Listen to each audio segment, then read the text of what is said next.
Welcome to দিশার exam guide. প্রিয় মাধ্যমিক পরীক্ষার্থী বন্ধুরা, তোমাদের জন্য এই ভিডিওটিতে আমি আলোচনা করতে চলেছি মাধ্যমিক সাজেশান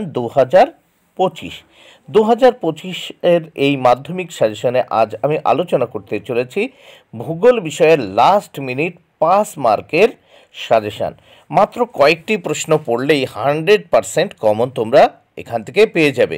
তাহলে দেখে নেওয়া যাক মাধ্যমিক ভূগোল বিষয়ের সম্পূর্ণ সিলেবাস থেকে বাছাই করা পাস মার্কের কয়েকটি প্রশ্ন। এই প্রশ্নগুলো পড়লেই তোমরা 100% কমন পেয়ে যাবে। এর বাইরে পাস মার্কের কোনো প্রশ্ন তোমাদের পড়া লাগবে না। তাহলে দেখে নেওয়া যাক প্রতিটি প্রশ্নের মান পাস। 1 নম্বর প্রশ্ন, বায়ুমণ্ডলের ট্রোপোস্ফিয়ার, স্ট্র্যাটোস্ফিয়ার ও মেসোস্ফিয়ার সম্পর্কে সংক্ষেপে আলোচনা করো। 2 নম্বর প্রশ্ন, সমুদ্র স্রোত সৃষ্টির কারণগুলি আলোচনা করো। 3 নম্বর প্রশ্ন, চিত্রসহ পরিচলন বৃষ্টিপাত ব্যাখ্যা করো। 4 নম্বর প্রশ্ন, ভারতের পূর্ব ও পশ্চিম উপকূলীয় সমভূমির মধ্যে তুলনামূলক আলোচনা করো। 5 নম্বর প্রশ্ন, নদীর মধ্য ও নিম্ন গতিতে সঞ্চয় কার্যের ফলে সৃষ্ট 3টি ভূমিরূপের চিত্রসহ বর্ণনা দাও।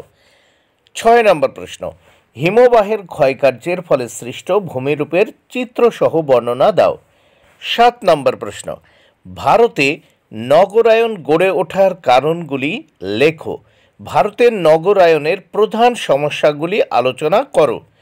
8 নম্বর প্রশ্ন, পূর্ব ভারতে লৌহ ইস্পাত শিল্পের কেন্দ্রীভবনের কারণ কি? 9 নম্বর প্রশ্ন, ভারতের চা, গম, কফি, ধান চাষের অনুকূল ভৌগোলিক পরিবেশ সম্পর্কে লেখো। 10 নম্বর প্রশ্ন, জোয়ার ভাটা সৃষ্টির কারণগুলি চিত্রসহ লেখো।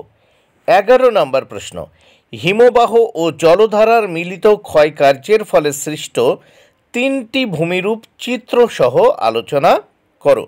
বন্ধুরা, তাহলে এই 11টি প্রশ্ন তোমরা যদি পড়ে নাও, এর বাইরে কোনো প্রশ্ন, কোনো পাস মার্কের প্রশ্ন তোমাদের পড়া লাগবে না।